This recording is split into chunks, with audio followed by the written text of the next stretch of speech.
देहरादून की वो शाम हमेशा की तरह धुंध से ढकी हुई और ठंडी थी। पहाड़ों से उतरती हवाओं में एक अनकही खामोशी घुली हुई थी, जिसे कैफे के कोने में बजता हल्का सा जैज संगीत ही तोड़ रहा था। कबीर अपनी डायरी में कुछ पुराने भवनों के स्केच बना रहा था। वो पेशे से एक आर्किटेक्ट था, लेकिन दिल से एक मुसाफिर, जिसे हर पुराने शहर और हर ऐतिहासिक इमारत में बीते वक्त की कहानियां तलाशने का शौक था। तभी कैफे का कांच का दरवाजा खुला। ठंडी हवा का एक झोंका भीतर आया और उसके साथ वो भी अंदर दाखिल हुई। अहाना। उसने हल्के नीले रंग का ओवरकोट पहन रखा था। उसके खुले बाल हवा से बिखरे हुए थे और उसकी गहरी आंखों में जैसे कोई अनकही बेचैनी छिपी हुई थी। उसने पूरे कैफे पर एक नजर दौड़ाई और उसकी निगाह सीधी कबीर की मेज पर जाकर ठहर गई। वहां एकमात्र खाली कुर्सी थी। माफ कीजिए, क्या मैं यहां बैठ सकती हूं? बाकी सारी सीटें भरी हुई हैं। अहाना ने मुस्कुराते हुए पूछा। कबीर ने अपनी डायरी से नजरें उठाईं। एक पल के लिए जैसे समय थम गया। उसकी आंखें अहाना की आंखों से मिलीं और दोनों के बीच एक अनजाना सा एहसास जन्म ले चुका था। कबीर हल्की मुस्कान के साथ बोला, शायद ये कुर्सी आपका ही इंतजार कर रही थी। अहाना मुस्कुरा दी। उसकी मुस्कान ने उस ठंडी शाम में जैसे गर्माहट भर दी। दोनों ने कॉफी मंगाई।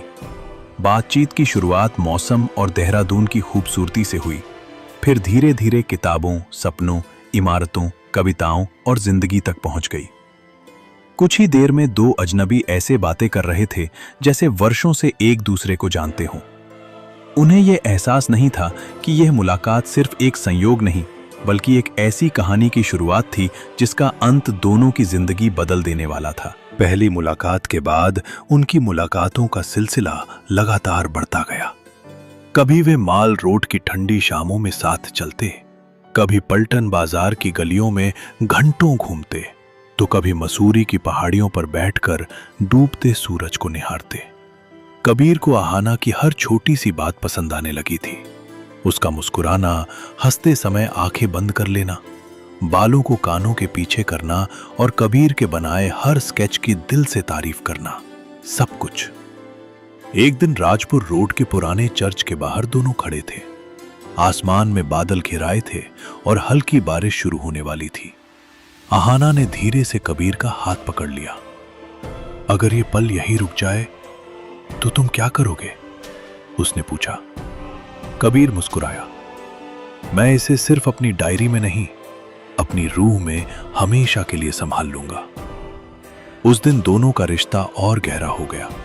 अब उनके बीच केवल अपनापन ही नहीं, बल्कि एक दूसरे पर पूरा भरोसा भी था। कबीर पूरी तरह अहाना के प्यार में डूब चुका था, लेकिन जब इंसान मोहब्बत में डूब जाता है, तब अक्सर उसे सामने दिखाई देने वाले सच भी नजर नहीं आते। समय के साथ कबीर ने महसूस किया कि अहाना की जिंदगी का एक हिस्सा ऐसा है जहां उसकी पहुंच नहीं थी। कई बार उसके फोन पर अनजान नंबर से कॉल आती और वो कबीर से दूर जाकर बात करती। जब भी कबीर उसके परिवार या अतीत के बारे में पूछता, वो बात बदल देती या फिर अचानक खामोश हो जाती। एक शाम कबीर ने आखिर पूछ ही लिया, अहाना, मुझे ऐसा क्यों लगता है कि मैं तुम्हें पूरी तरह नहीं जानता? अहाना की आंखें भर आईं। उसने कबीर का चेहरा अपने हाथों में लिया और धीमे स्वर में कहा, कुछ बातें ऐसी होती हैं जिन्हें जितना दफन रखा जाए उतना ही अच्छा होता है। बस इतना जान लो कि मेरा आज और मेरा आने वाला कल सिर्फ तुम्हारा है। कबीर ने उससे और कोई सवाल नहीं किया। उसने प्यार पर भरोसा किया। उसे क्या पता था कि यही भरोसा एक दिन उसकी सबसे बड़ी तकलीफ बन जाएगा। मई का महीना था। कबीर एक प्रोजेक्ट के सिलसिले में दिल्ली गया हुआ था। उसने सोचा कि एक दिन पहले लौटकर अहाना को सरप्राइज देगा। वो सीधे उसके फ्लैट पहुंचा।